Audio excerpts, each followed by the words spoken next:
Hello, and welcome to our celebration of the 100th episode of Totally Useless Information with Nick and Roy.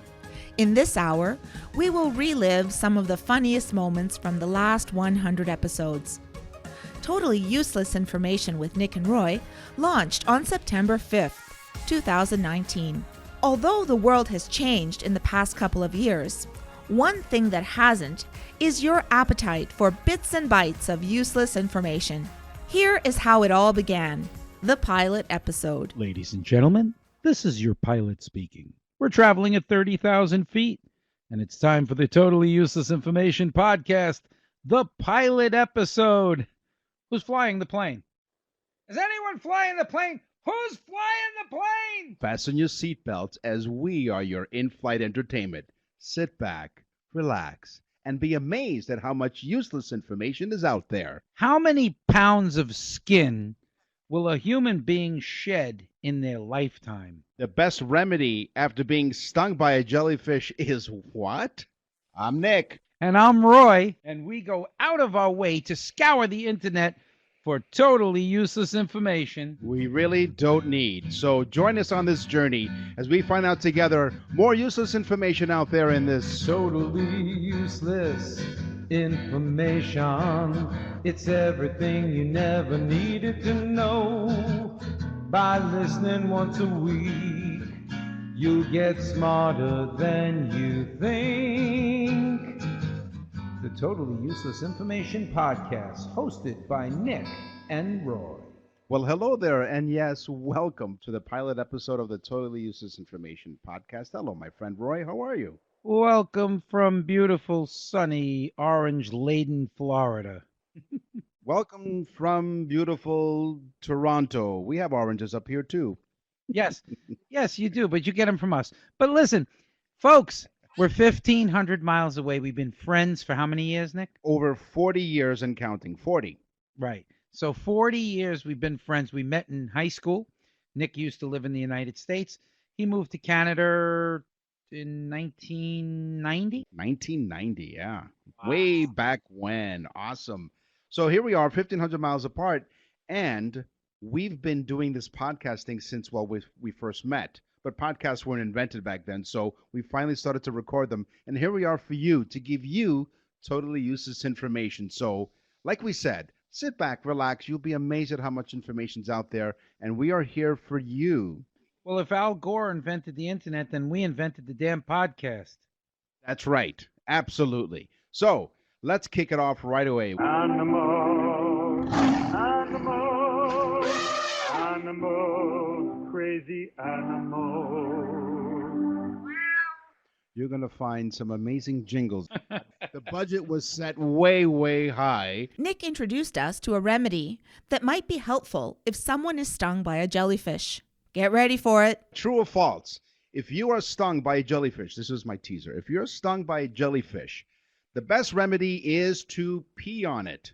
True or false? I hope not. I would say true, because I've heard that people do that. The answer is false. No, not only is this not an effective treatment, but scientists have found it can worsen the sting, so don't do it. According to the Cleveland Clinic, the proper way to treat a jellyfish sting is with hot water, Okay. not urine. So you're at the beach. Somebody says, I got stung by a jellyfish. You run over, you pull your bathing suit down, and you start to urinate on them. Why? No. Why? Why would anyone do that? I would punch them. You're in for a real rude awakening. Okay, well, being that you were talking about urine, what animal has the largest penis in the animal kingdom? What a segue. It's an amazing segue. Thank you for that. What animal? I would say I would guess. I don't know if everyone out there would guess the same as me. What do you think, guys? What do you think, huh? Studio audience? Yes, do you all agree? The horse. The horse. Well, although the horse has a rather hefty Schwarzenegger, the actual largest penis in the animal kingdom, considered by size, the barnacle, the thing that hooks onto your bottom of your boat, is apparently hooking on with something else. He has the largest penis in the animal kingdom, the barnacle. My boat or yours. Here are a couple of weird laws that are still active today. Did you know that in Kentucky, it is illegal? You can get arrested for holding an ice cream cone in your back pocket. You got to be kidding me. Why? Why would you want to take the ice cream cone and put it in your back pocket? I don't know. It's not like something that's easily toteable around. It's a hard enough time to eat the thing without it getting all over you. Nevertheless, sticking it into one of your pockets. I could not even understand this part. So let's say you're going to pick up some ice cream for 3 or 4 of your friends. Right. You don't have any place to, how many ice cream cones can you hold in one hand? So you start putting them in your pocket. Right. And maybe someone complained in Kentucky, because all it takes is one complaint. The next thing you know, they've banned back pocket ice cream cones. Tell you what happened. They probably had the ice cream cone in their back pocket, sat on a seat. Somebody else sat on the seat, got ice cream on their pants, and said, "Son of a, you know what? No, son of a gun." Son of a sea cook, I got ice cream on my pants. In Texas, it is illegal to put graffiti on someone else's cow. Yeah, that happens a lot in Texas. Yeah. Like, what's your tag? Nick's trying to give you some street cred here. He's trying. I'm telling you right now, I'm wearing my jeans halfway down my hips. Yeah, I have street creds, man. You know my favorite rapper? Is what? The classical musical rapper, Yo-Yo Mama. yeah. But the screwed up part is he forgot to put underwear on. There's an expression we need to find out. When you go commando, Yeah. where did that come from? We'll find that out in this I'm gonna podcast. find out, and I never want to see it. Baby robins eat 14 feet of earthworms every day. Hold on, wait a minute. What happened with the graffiti and cows? What was the story there? It's illegal. I told you already. In Texas, it's illegal to put graffiti on someone else's cow. Oh, It's a law. Okay. Do you need anything else? Like, Oh, that's all you need to know. I need nothing else after that. Baby robins eat 14 feet of earthworms every day. And if you're in Texas, don't put graffiti on someone else's cow. No. The native saguaro cactus is one of the things that we can most associate with Arizona, but they take a long time to grow, so laws have been put in place prohibiting the removal of any spiny flora. Cutting them down, even on your own property, can result in a substantial fine or even jail time. I knew a girl named Spiny Flora. Yeah. But you were the prick. You went there. Yeah. What do chewing mastic gum and Fruit Loops have in common? Nothing, really. But the segment was funny. It went pretty far. The ancient Greeks used to chew on mastic gum. Mastic gum made from the resin of a mastic tree. The mastic gum, like birch bark tar, has an antiseptic properties to it, and though it is believed to have been used to maintain oral health, both mastic trees were used. Now, if you think of mastic, think of the name to masticate. Listen carefully. Yes. To I hear masticate you. is to chew. Right. Yes, if you masticate too much, you can go blind.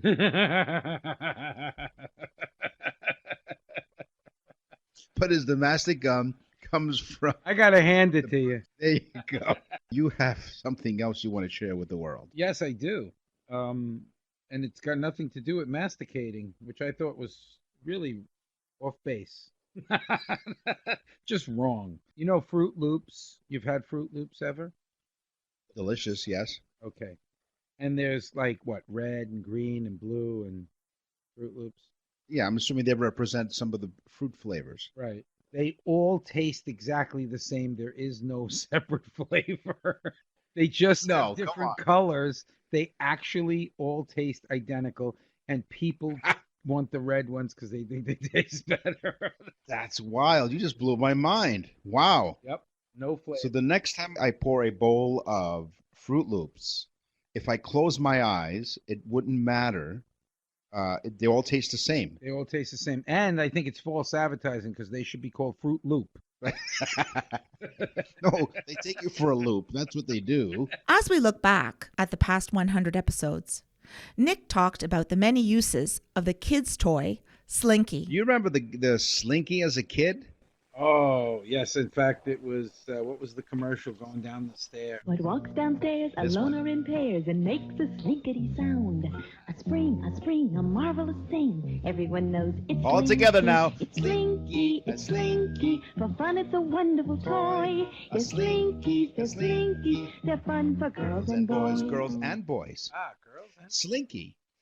For girls and boys. That was a pretty catchy jingle for the day. Slinky was an excellent squirrel deterrent for bird feeders. Ooh. When mounted on the pole of the bird feeder, it stops the squirrels from climbing up the pole. So the squirrel will try to go up and the Slinky will come back down, and the squirrel would not get to the bird feed. It is for girls and boys because I met a girl one time who wore a slinky negligee. Invented in 1943, moving on, it was used in the Vietnam War. The slinky Yep. or the negligee? No. No. It was worn by the Well, enemy. you Oh, GI. He love you long time. A long time. It was used in the Vietnam War, the Slinky was, as an impromptu radio antenna. It received a frequency of 7 to 8 megahertz, and soldiers clipped on one end of the Slinky to the radio, and the other end was sent up a tree. It was Oh. lightweight, Awesome. and it received a really clear What signal. walks downstairs alone or in pairs and makes a slinkety sound? A spring, a marvelous thing. Everyone knows it's Slinky, it's Slinky, it's Slinky. For fun, it's a wonderful toy. They're Slinkies, they're Slinkies. They're fun for girls and boys. If you are enjoying this show while consuming fast food, you might want to rethink the next bite. Here's a fun fact for you. Do you like fast food? I do not. I try to stay away from it, although I do love it. Okay, well, here's the thing. If you're a fast food junkie, be aware the average person will consume 12 pubic hairs in their fast food every year. Oh, yummy. So the moral of that story is stay away from the curly fries. Animals,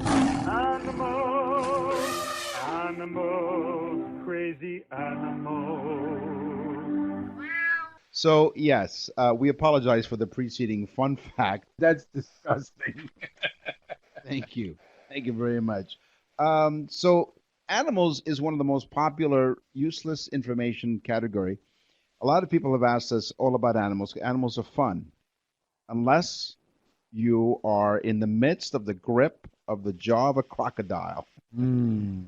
That would kind of suck because you're in the grip of the crocodile's jaw. Here is a way for you to get out of the grip of the jaw. Simply push your thumb into its eyes and it will let go right away. In fact, that's useful information. And let's do the disclaimer. Kids, don't do this at home. Try your best to stay away from the crocodiles, and then you don't have to worry about sticking fingers in any eyes. Nick and Roy discovered a peculiar name in Canada. The revelation? There is a town named Dildo in Newfoundland. There's a Turkey Point in southwestern Ontario, named for the abundance of wild turkeys in the area. And the U.S. may have more places than Turkey, but we in Canada have a Dildo, Newfoundland. We also have a No, Hold stop. on. Stop. No. What? No. Dildo, Newfoundland. yes. Okay. These are unusual names. Why? Why would anybody want to live in Dildo, Newfoundland? What do they? We also have a head smashed in Buffalo Jump in Alberta. Okay, I'd rather live in Head Smashed than tell somebody, where do you live? I live in Dildo. I love Dildo. Better yet, where would you stay when you go there? Yeah, you'd stay at the Dildo Inn. Where'd you go? Dildo High. Dildo High School. On that note, on that wild note, Yeah. we have to go. I think I lived on Dong Street in the town of Dildo. Oh my God. What the hell's going on with Canadians? There's so many words in the English language. You could have picked a French one. Head smashed. It's okay. But dildo? I don't know. Raspberry smelling jeans were among the many funny inventions talked about by Nick and Roy. Weird Guy scratch and sniff raspberry scented jeans are made by clothing manufacturer Naked and Famous Denim. The Canadian brand boasts of using only raw denim manufactured at a traditional mill in Japan, so you can be assured of quality. For the Weird Guy jeans, raspberry perfume was coated all over the denim and then baked into them. The perfume contains millions upon millions of tiny micro scent capsules that break when you scratch on the surface of the jeans, like a scratch and sniff, releasing the yummy raspberry fragrance. Naked and Famous claims that the scent can last up to 5 washes, and if you wash your jeans just once every 3 months, they'll stand on their own. No, if you Who the hell doesn't wash their jeans? Okay, let me just, I'm all over this one. Okay, first off, do Canadians not wash their jeans but for every 3 months? Okay. But then the most upsetting thing of all is the guy's a Canadian. He invents the jeans. And then he says, so that we can get some good quality, we sent it off to Japan to be made because we can't make them here in Canada. Oh, my God. What if you were told by your employer that you had to wear their underwear under your uniform? That's exactly what happened to Disney employees. Up until 2001, Disney employees were not allowed to wear their own underwear under their costumes. They had to share Disney-issued undergarments. So what were they, Mickey Mouse? Like, here are grown people wearing Mickey Mouse underwear. But after several employees complained, and they complained because they got pubic lice and reported stained undies, the company changed their policy. Oh no, especially being that they didn't make those Disney underwear in anything but youth sizes. So for someone like me, that would be really heartbreaking to put them on. It'd be like a nasty Speedo. At first I thought it said public lice. What, there's private lice? Listen, there's no room for me, nevertheless the pubic lice. This show just went off the rails. Right into Disney World. When it comes to the topic of useless sports information, here's one that may linger after you hear it. It's the professional finger pulling competition. So the finger pulling is no laughing matter in the Alps, okay? This is no laughing matter. Finger wrestling was once used to settle disputes, but it's now a competition that is taken quite seriously by the contenders. The winner is the person who manages to pull the other contestant's finger across the table using only his or her finger, as I said. Contenders pick their digit carefully and subject it to rigorous training involving crushing tennis balls and doing one-finger pull-ups. Professional, not amateur, these are professional finger-pulling competitors in the Alps. It's like, pull my finger. In the Alps, if you say, pull my finger, because it would echo. Useless information about animals was also discussed on the show. Nick found something giggle-worthy about chimps and their drinking habits. Speaking of going to the zoo, sometimes you'll see some chimps. And sometimes you'll see those chimps drinking fermented tree sap. Scientists are studying these chimpanzees in Guinea, and they've seen evidence of long-term and recurrent ingestion of ethanol. There was a 17-year study recording chimps, and and they're using their leaves to these plants to drink the fermented. The 17-year study recorded. I think you drank it. Yes. Yes, I was visiting the chimp cage before I started the show today. The 17-year study recorded chimps using leaves to drink fermented palm sap. Some drank high enough alcohol to produce what they called visible signs of inebriation. Yeah, they get whatchamacalls it SUIs, which is swinging under the influence. That's right. It took me a couple of seconds to put that together. It's okay. Yes, I think I had a little bit of that juice myself. I think they are swingers. Yes. In one of the useless facts, Nick suggests a way to improve your car's key fob signal using your head. Roy wondered what would happen if you stuck the key fob, you know where. Holding a remote key fob to your car, if you hold it next to your head, it increases its range because the water in your brain acts as an amplifier. If you touch the remote to your head while pressing the button, you can unlock your car from a further distance. For even better results, hold it under your chin and then open your mouth. Really? Yeah. Could you imagine what happens if you stick it up your No, then the headlights come on, and then it starts itself. it's a remote start. Oh, I didn't know you had remote start. Yes, on those cold winter mornings in Toronto, just stick the key fob up the old poop chute, and you can automatically start your car. You're listening to a celebration of 100 episodes of totally useless information with Nick and Roy. Listen, laugh, and learn. Nick and Roy covered an invention by Buck Weimer for a U.S. underwear manufacturer named Shreddies. Their claim was that the undergarment can neutralize your air biscuits. Have you heard of Shreddies before? No. This is going to help millions and millions of peoples on the planet. Invented by Buck Weimer for a U.S. underwear manufacturer, Shreddies claim to neutralize the smell of flatulence. The filter, okay, to filter the flatulence's effects, the underwear's airtight fabric is sealed with elastic around the waistband and legs. If you want to buy, yes. If you want, now, how does it work? Hold on, wait a minute. Nick, I'll tell you how it works. What? Go ahead, go ahead. I was going to say, is this how the guy found out about the balloon? He blew his pants up and floated away. No, it would have been helpful. How does it work? Well, Shreddies flatulence filtering garments feature an activated carbon back panel and absorbs all of the flatulence odors.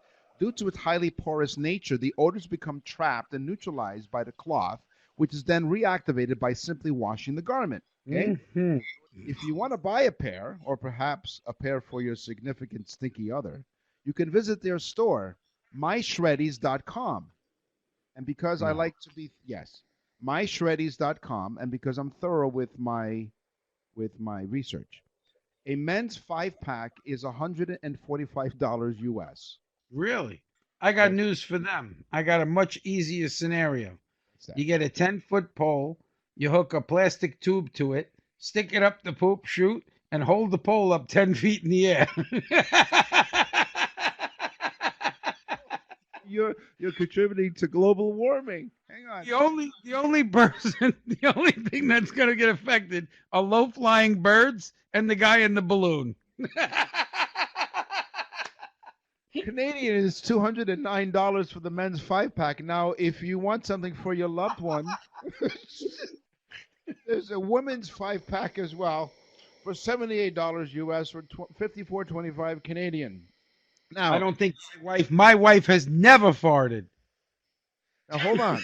There are some testimonials because if you're wondering if this works, there's some testimonials. Thank you for creating a product. Thank you for creating a product that changed my life. I can now work indoors.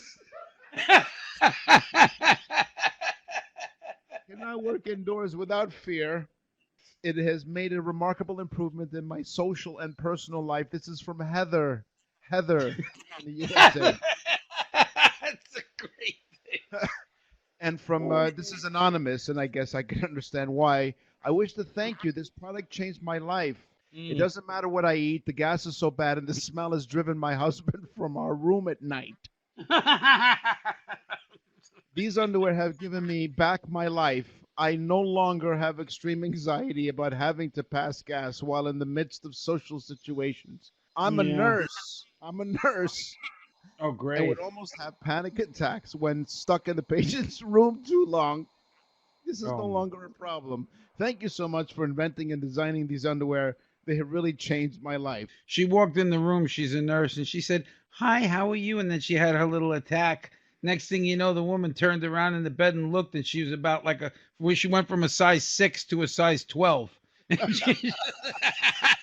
All the clothes are blown up, ready to go. Boom. In one of the newest topics, Down the Garden Path, Nick presents plants with rude names. Here's some plants with some rude names. The sausage tree. Oh, boy. It's sacred to many African communities and commonly has large sausage-shaped fruits hanging from its branches.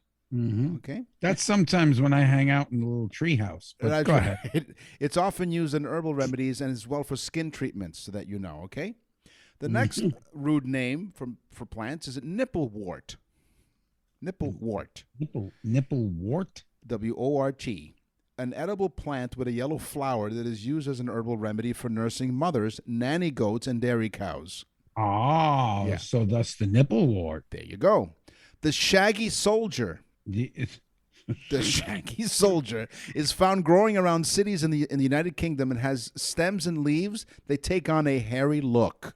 You know what would be terrible if the shaggy soldier was rubbing up against the sausage plant and started to touch the old nipplewort. The next root plant name is Sticky Willy. Okay. Yeah, you wouldn't want to mix the sausage No, plant with with the the- sticky willy no. next to a nipplewort. No, you want to see the doctor at that point. The plant has creeping, straggling stems that grow along the ground and over other plants. They attach themselves with small hooked hairs which pretty much grow out of the stems and leaves. Like an Italian woman. Yeah, of course, the hair is above their lip. And finally, the last rude name here, stiff cock. What is that? It is stiff cock, okay? Stiff cock. Stiff cock. That's right. This is a plant. This is a about. strong smelling plant that has. We just want the people listening right now to understand Yes. that when we say stiff cock, Yeah. we are speaking about the stiff cock plant. The horticultural definition. It's a Exactly. strong smelling plant, has strong smelling leathering leaves they used to make tea. Steep that for about a minute. Yeah. And claimed to be a herbal form of Viagra. I was just going to There say you Nick go. lives close to Niagara, but the stiff cock plant is mainly found in a place called Viagra. Its Latin name is Diospyros crassinovius. Whatever that means. Yes, it but it's the means stiff herbal cock form plant. of, that's right, the stiff cock plant. Whoa. So you got the sausage tree, the stiff cock plant, the Tony, slippery nipple. Where are you going? I don't know, Nick. I tell you the truth. I feel like a scruffy sailor after listening to that. Not the scrub. No, it's the shaggy. You don't feel like I need a shave. I feel like I need a bath. It's the shaggy soldier. The Oh, scruffy. I'm sorry, the shaggy soldier. If you're gonna do this, you have to get the names right, okay? On totally. I'm trying to. Okay. I'm trying to. Okay. After that, there's really not much. The show's over, folks. Thanks for listening. When searching for the invention segment of the show, Nick discovered a clock that doesn't tell the time. You have to figure out the math problem to get the correct time. My last invention is a math clock, where you have to do all the work to figure out what time it is. The Albert clock displays math equations instead of actual time. There's one equation for the hour of the day and another one for the minute. So to tell the time, you have to do the math first. For instance, if the clock will display 8 plus 3 hours and 25 minus 3 minutes, means 8 plus 3 is 11, 25 minus 3 is 22. So instead of saying 11:22, it says 8 plus 3 and 25 minus 3. The designer made the clock to help kids brush up on their math skills. And their javelin throwing skills because it goes flinging across the friggin' room. Yeah, and Nick has a clock like that, and that's why when he shows up to work late, he says, "I'm just stupid." Over the 100 episodes, Nick and Roy had many special guests on the show. Here is iHeartRadio's very own Richard Krause.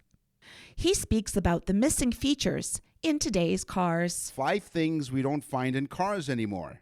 Metal. Metal? Number one is tail fins. And if you are like me, I love tail fins on cars. I grew up in the 1970s, and there were still tons of cars from the 50s and from the 60s kicking around on the streets in Nova Scotia, where I grew up. And they would have these incredible fins. And I knew someone who actually had one that had 48-inch tail fins. They were the tallest that they ever put on the back of a car. And so I did some research. I found out that they were originated by a guy called Harley Earl, who was a legend in terms of designing cars. And he loved aviation as well as cars, maybe as much as cars. So he created these fins to kind of ape the look of the Lockheed P-38 Lightning fighter plane. One of the reasons they took the fins off the cars is that children were injured by the sharp edges on these things, especially as they got bigger. Another special guest on the show was Leanne Phillipson, registered nutritionist. She told Nick and Roy that every part of the egg is edible. Your weekly sweet and savory facts of totally useless information with Nick and Roy. Come and get it! Pulled out all the stops here for this food episode right now. That's right. We welcome to our show, Totally Useless Information with Nick and Roy, a very special guest and my friend, Leanne Phillipson. Hello. Yay. Don't I get all those jingle and what was that, a cowbell or something like that? It was it was a dinner triangle. Oh, of course. Sorry. Yeah, Yes. dinner triangle. It's been a while. It's been a while. She's not really much of a food expert, is she? Doesn't know the difference. She's a food expert, not a jingle expert. That's true. So Leanne is a registered nutritionist, and you can check her out at leannephillipson.com. Like, I think about my food a lot, like when I'm eating pizza and McDonald's, No. Wendy's, Taco Bell. By the way, the show is sponsored by Taco Bell. Oh, it's not. Not yet. Not after we're done with this show. Every single part of an egg is totally edible, including the shell, which has actually really high calcium content. Really? Now, eggs, they actually contain the highest quality of any food protein. And the fact that you can also eat the shell brings the nutrition to a whole other level. I love crunchy scrambled eggs. You actually have to cook, you have to do it a little differently. So because like there's all this calcium in there, so you really do need to, rather than just cracking them and throwing everything in, it's advised that you actually boil and dry off the shells, and then you can crush them up with like a pestle and mortar. You can bash them up with a rolling pin and then just mix that powder. You can put it in water. You could put it into, like, if you're making burgers, you can put it into pasta sauce. You can even throw it into your yogurt. And studies show that it can help to decrease osteoporosis. Dan Riskin, a really, really smart guy, schooled Nick and Roy on the sexual behaviors of animals. Our guest today is iHeartRadio's Dan Riskin. He's a biologist with a PhD in bats. He's also a science guy in the media. If you're Canadian, Can I interrupt you, Nick? I Yeah. thought we had Bill Nye, the science guy. You said science. No. This is one. Dan's even better.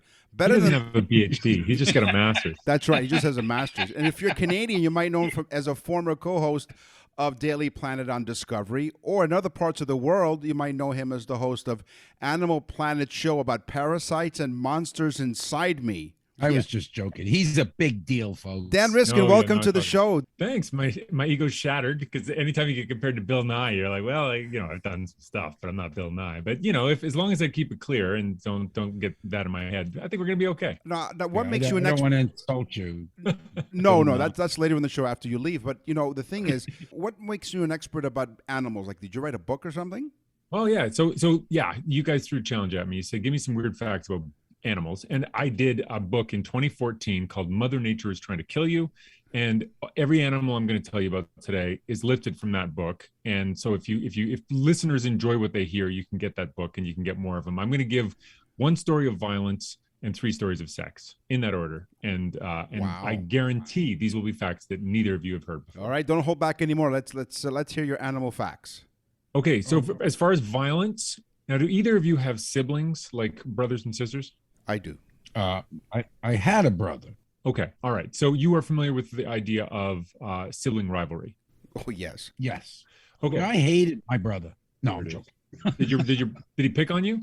No, I picked. No, yeah, he actually did, but he got his enough back too. So Right. Okay. Well, the animal kingdom's greatest sibling rivalry is something called the Varroa eagle. Lives in Africa. What happens is the parents lay. The mom lays 2 eggs 3 days apart, and one hatches, and then 3 days later the other one hatches, and the older one picks on the younger one, starts pecking until it kills the younger one every single time. Out of 200 observed nests, the younger one survived in only 1 case. So 1 out of 200 of the odds of survival. In one instance, a researcher watched the older sibling peck the younger one 1,569 times until it was dead. And the reason they do this is because really there's only enough food to feed one.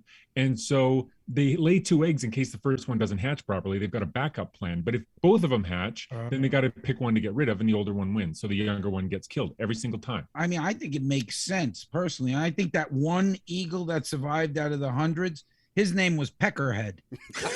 For the music segment of Totally Useless Information, Nick and Roy invited Eric Alper, a longtime music publicist, as well as the host of That Eric Alper on Sirius XM. Today we have a very special guest. We had to clean up the studio once again because, every once in a while they need to tidy up because we have company. We have Eric Alper. He's a music publicist. Welcome, Eric, to Totally Useless Information with Nick and Roy. Oh, I'm happy to be here. So let's go back to the late 1960s. And there was a group called the Zombies, which a lot of people may know that they had a monster song called Time of the Season that still gets played on classic rock radio stations to this day. Well, it turned out that before that song became a hit, the Zombies actually split up for good.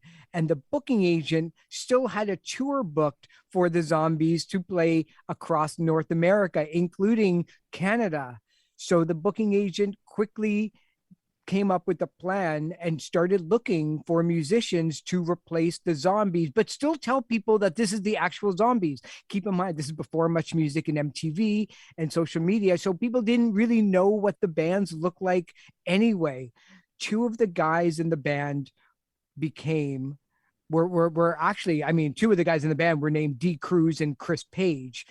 Pretty kind of, nondescript information. But we know them now as Dusty Hill and Frank Beard, who did the tour as the Zombies, finished the tour, and then started another band called ZZ Top. And they were together for about 55 years after that.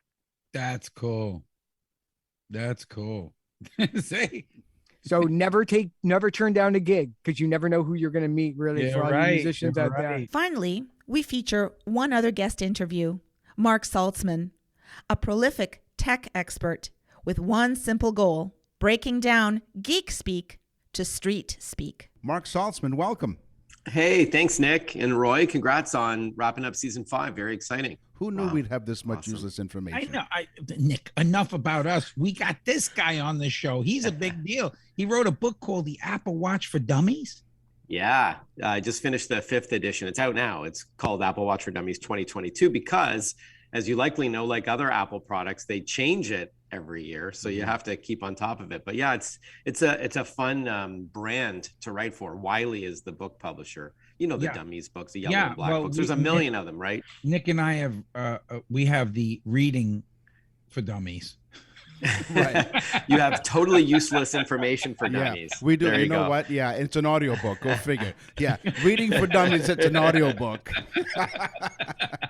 That's a good one. I've got some useless facts for you from the golden age of video games. Sure, shoot. Can you name an iconic video game from the 80s that did not require a button at all? Oh. No buttons. No There's button. 2 of them, actually, 2 big games. So the answer is Pac-Man. No buttons, right? Think about it. Ms. Pac-Man even better, in my opinion, than Pac-Man, but they did not require a button. We want to thank you for listening to our celebration of 100 episodes.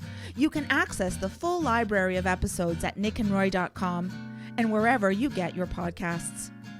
As Nick and Roy always say at the end of every show, tell a friend about the trend. Thanks for listening.